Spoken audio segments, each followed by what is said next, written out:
Bom dia, boa tarde, boa noite. Meu nome é Sávio Bastos, eu sou promotor de justiça no estado do Rio Grande do Norte, e minha área de atuação é justamente a da defesa do meio ambiente. Neste vídeo, a gente vai tratar da questão ambiental no Brasil, né? Notadamente a questão do desmatamento que se intensificou muito em nosso país nos últimos anos, a partir principalmente de 2019. Nós tivemos em 2019 um incremento de 85% de desmatamento da floresta amazônica em relação ao ano anterior. Em 2020, um novo incremento de 57% em relação ao ano anterior, e em 2021, apesar de toda a repercussão nacional e internacional do desmatamento excessivo, né, intensivo, que ocorreu na Amazônia nos anos de 2019 e 2020, mesmo assim, em 2021, nós tivemos um aumento de 22% do desmatamento da Amazônia em relação ao ano anterior. É bom lembrar que o bioma amazônico não foi o único atingido, né, pelo desmatamento, uma vez que o Pantanal Mato Grossense teve a sua vegetação nativa desmatada em 30% de sua área, né, segundo estimativa de especialistas, isso no ano de 2020. A gente vai procurar, portanto, identificar algumas causas, né, desse desmatamento intensivo que ocorreu no país entre os anos de 2019 e 2021. Né. O primeiro fator que nós gostaríamos de destacar aqui, né, é com relação à própria competição, né, intrasetorial no setor de agronegócio, ou seja, a competição entre os empresários do setor do agronegócio, né. Nós sabemos que o agronegócio, assim como outros setores da economia capitalista, eles estão submetidos, né, a uma concorrência, a uma competição entre si, né, e que para vencer, para sobreviver no mercado, né, a essa concorrência bastante intensa, né, eles têm que, por exemplo, ter um controle, uma disciplina feroz, né, uma disciplina muito rígida, né, do trabalho humano, né, ou seja,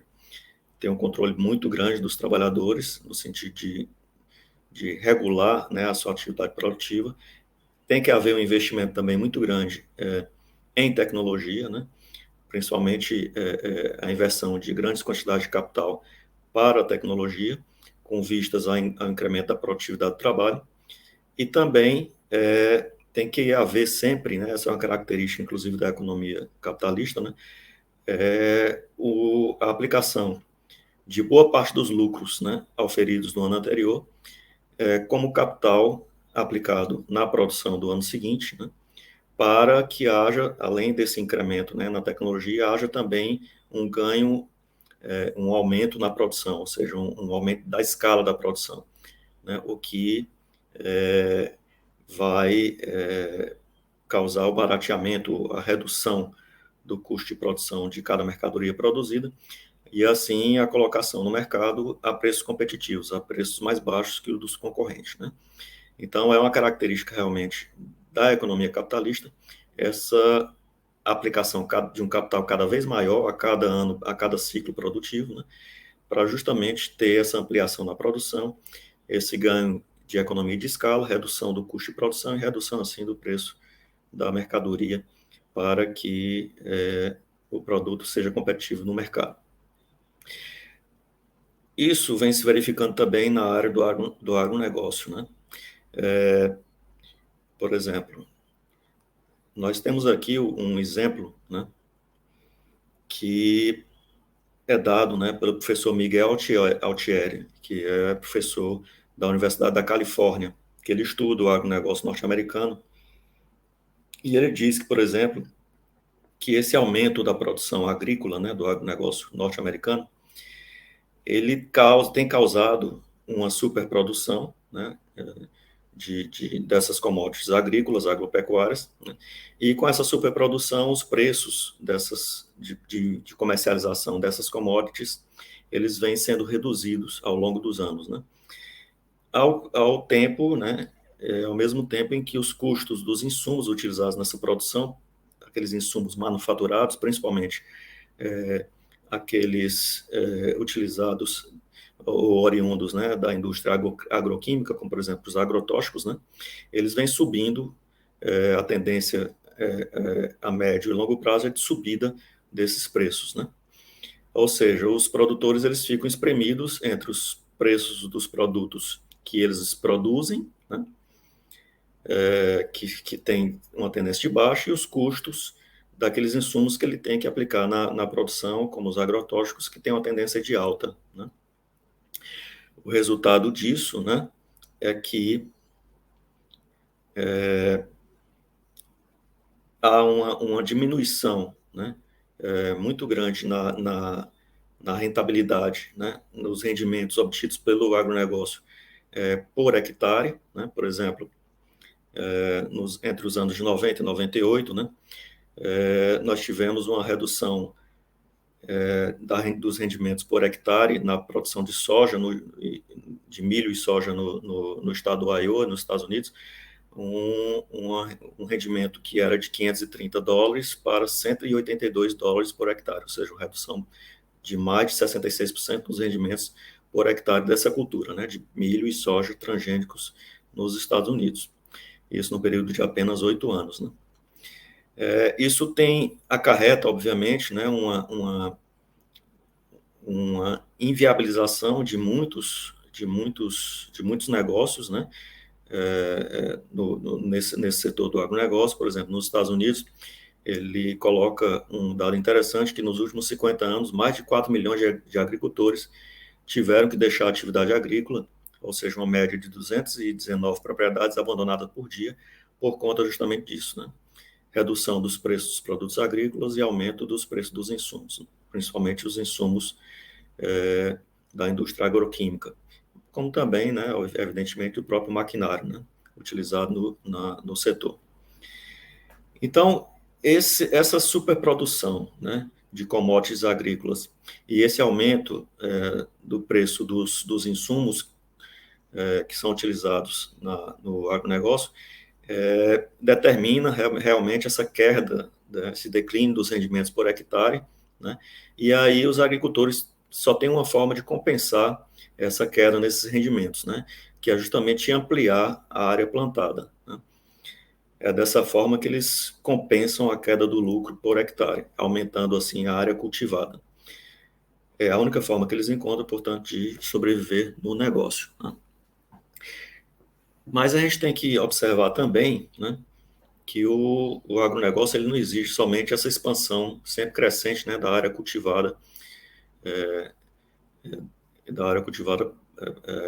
das commodities agrícolas, né. Ele também necessita de um uso sempre maior dos próprios insumos agroquímicos, né, dos próprios agrotóxicos, né. Por que isso, né? O motivo principal, né, é que a própria essa queda de rendimentos, né, que a gente verificou, que foi bem documentada aqui pelo professor Miguel Altieri, ela determina também, né, que sejam utilizados uma quantidade maior de herbicidas, né, de agrotóxicos, porque esses herbicidas eles reduzem o tempo de cultivo daquela cultura que está sendo plantada ali, né? Seja a soja, seja o milho, enfim. O agrotóxico é muito importante porque ele reduz esse tempo de cultivo e assim possibilita uma rotação mais rápida do capital investido, do capital aplicado, e permite assim compensar, né, pelo menos parcialmente, essa perda, essa baixa dos preços das commodities agrícolas, né, essa perda, essa redução dos rendimentos por hectare, né? Então, eles cultivam mais hectares e utilizam herbicidas também para que o cultivo se torne mais rápido no tempo, né? Ou seja, o tempo de rotação do capital se torna menor, né? Essa tese, inclusive, né, do professor Altieri, da Universidade da Califórnia, ela, inclusive, foi confirmada, né, pela representante do agronegócio no governo de Dilma Rousseff, né, a ministra da Agricultura, Cátia Abreu, né, que nesse governo afirmou que quanto mais defensivos agrotóxicos, melhor, porque a tendência aos preços, né, dos produtos agrícolas caírem em função aí do aumento da oferta, né, aquilo que nós falamos, né, aumenta a produção das commodities agrícolas, né, aumenta a oferta, há uma superprodução, os preços reduzem, e aí é necessário, né, além do aumento da área cultivada, a utilização de um maior número de defensivos agrícolas, ou seja, de agrotóxicos, né, para justamente manter a rentabilidade do negócio. E aqui um dado interessante que o professor também coloca para a gente, que o Brasil, por exemplo, ele participa com apenas 4% do comércio mundial do agronegócio, né, de produtos de commodities agrícolas, mas consome cerca de 20% de todo agrotóxico comercializado no mundo, né? Uma ilustração também, né, de que, digamos assim, da razão porque o preço, né, das commodities, o preço, aliás, dos agrotóxicos sobe tanto, né, é porque se trata realmente de um setor, né, o setor agroquímico, que é bastante oligopolizado, né? Hoje, por exemplo, 7 megacorporações, 7 grandes empresas transnacionais, né, controlam quase 95% do mercado global desses insumos, né, desses insumos agroquímicos, né? Então, essas, né, são fundamentalmente a razão pela qual, né, a própria lógica, né, da produção do agronegócio determina efetivamente uma ampliação da fronteira agrícola, né, e acaba causando um aumento muito grande de desmatamento, de queimadas, né, tanto na Amazônia quanto no Pantanal Mato-Grossense, né? É bom também considerar que reflete essa situação, né, o fato de que há uma pressão cada vez maior, né, no Congresso Nacional para a aprovação de novas regulamentações legais que favorecem, né, a liberação da venda de novos agrotóxicos, inclusive agrotóxicos comprovadamente cancerígenos, proibidos em outros países, como os países europeus, né? Como também há uma pressão para a